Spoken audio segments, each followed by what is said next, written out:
Amerika Serikat itu setiap hari makin lama makin besar, dan kita juga lihat bahwa ini nggak lama lagi Amerika mungkin melakukan penyesuaian suku bunga, tapi apakah dampaknya langsung terasa di US Treasury yield kita belum tahu juga ya. Jadi utang ini makin lama makin besar, dan untuk Amerika Serikat biaya yang paling besar di sana itu yang menyebabkan defisit adalah jaminan sosial, yang kedua adalah jaminan kesehatan, yang ketiga adalah biaya bunga. Bukan biaya pertahanan dan keamanan. Dulu itu biaya pertahanan keamanan, sekarang biaya bunga. Jadi karena suku bunga makin tinggi dan utang makin besar, ini juga menjadi challenge bagi kita semua. Itu yang pertama. Yang kedua adalah transisi energi. Dari energi coklat ke energi hijau. Ternyata butuh duit itu nggak kecil. 5-10 triliun dolar. Pertanyaannya duitnya dari mana? Utang udah sedemikian besar. Kemarin saya ketemu sama Pak Rahmat Kaimuddin, deputi di kantornya Pak Luhut. Dia bilang bahwa wah, saya ini udah berapa kali ke Amerika negosiasi mengenai janji dari pemerintah Amerika untuk memberikan hibah kepada Indonesia.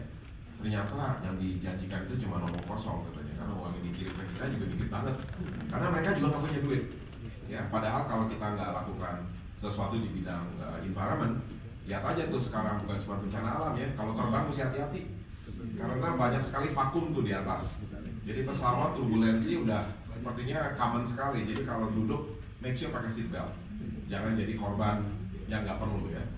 Tantangan ketiga teman-teman, itu adalah mengenai polarisasi di politik di banyak negara. Kita lihat yang terjadi di Prancis, kita lihat sekarang yang sedang terjadi di Amerika Serikat antara Donald Trump dengan Kamala Harris. Jadi Donald Trump ekstrem kanan, Kamala Harris ekstrem kiri. Dan ini terjadi di banyak negara. Kenapa? Karena memang kesenjangan antara orang kaya dengan orang miskin itu makin lebar. Ya, itu adalah tantangan ketiga. Yang keempat teman-teman, itu adalah geopolitics. Kita tahu lah kalau geopolitik, saya nggak usah terlalu panjang lebar, ada perang di mana-mana dan ketegangan di Timur Tengah ini belum ada tanda-tanda akan mereda. Dan kemudian tantangan berikutnya adalah mesin pertumbuhan ekonomi dunia dulu, yaitu China. Sekarang ini kayaknya benar-benar kena imbas. China itu masih struggling. Ekonomi kemarin hanya tumbuh 4,7% ya di kuartal kedua, dan belum ada tanda-tanda recovery yang muncul gitu. Dan kebijakan mereka tetap mendorong yang namanya manufacturing. Dia terus bikin produk dari China. Padahal kan kita tahu di Amerika, di Kanada, di Eropa itu udah banyak sekali tarif barrier. Jadi dibatasin sekali produk-produk dari China. Ini juga bisa berdampak ke negara-negara lain karena mereka lakukan dumping. Dan juga kita lihat apa yang terjadi dengan India. India itu sekarang lagi recovery bagus sekali.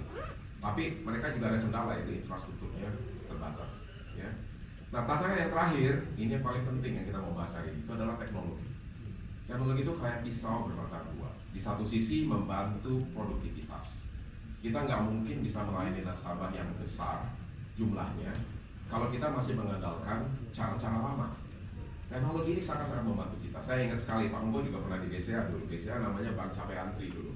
Antriannya itu panjang banget. Saat itu nasabahnya cuma 3-4 juta orang. Sekarang nasabah kita 31 juta orang. Dan kita bisa melayani nasabah dengan lebih baik karena dibantu oleh teknologi. Jadi teknologi bisa membantu kita supaya nasabah bisa bertransaksi 7 hari dalam 1 minggu, 24 jam dalam 1 hari.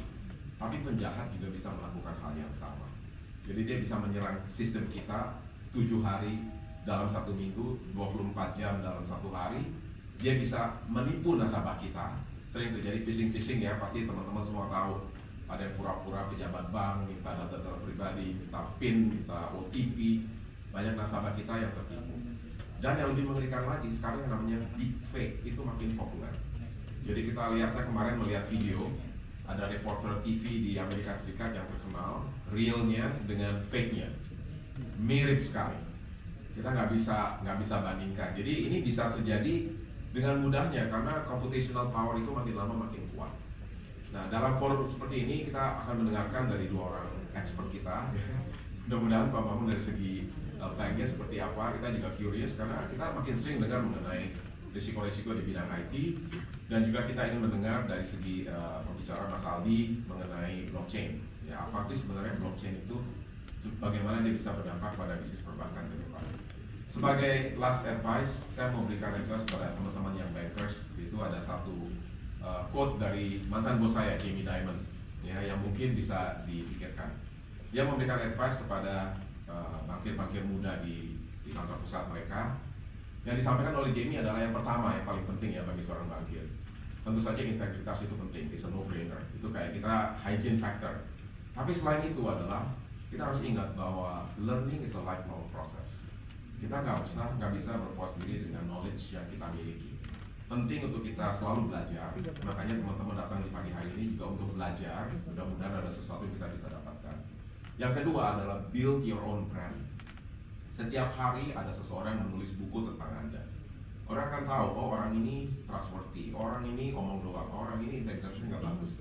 Jadi Anda harus selalu pikirkan bahwa Anda jaga sekali itu yang namanya kode etik. Jangan sampai ada orang menulis sesuatu yang buruk mengenai Anda. Yang ketiga, kita semua pasti pernah gagal. Menurut Jamie, it's okay kalau gagal itu kita step back, kita menangis, kita sedih dalam beberapa saat, tapi kita harus bangkit. Ya. Yang keempat, dia bilang bahwa kita itu harus yang namanya berani take action. Kalau melihat sesuatu yang kurang lebih nggak benar gitu, kita harus berani ambil tindakan untuk memperbaiki. Kemudian dia bilang, kita dalam hidup ini pasti dikritik sama orang-orang. Muka tebal itu penting menurut dia. Ya, jadi nggak usah kesal kalau dikritik sama orang, harus terbiasa dengan muka tebal. Kemudian dia bilang, treat everybody equally dengan respect. Itu juga penting. Kita jangan hanya respect orang yang lebih senior atau orang yang lebih kaya, lebih baik dari kita, tapi respect semua orang, have all karakter daripada Anda. Ya, dan show humility. Ingat selalu humble, nggak usah sombong, karena pasti banyak orang yang lebih pintar dari kita. Dan yang terakhir dia bilang, kamu harus pikirkan apa yang orang akan tulis di batu nisan kamu. Pada saat kamu meninggal, orang ini meninggal, tapi saya sangat kehilangan karena orang ini adalah 1, 2, 3. Atau saya sangat senang karena orang ini adalah 1, 2, 3. Jadi think about that. Jadi always when you're doing something, you think about what's going to happen at the end of the day. Saya kira itu aja sambutan singkat saya pada pagi hari ini. Mudah-mudahan sesi ini akan menjadi sesuatu yang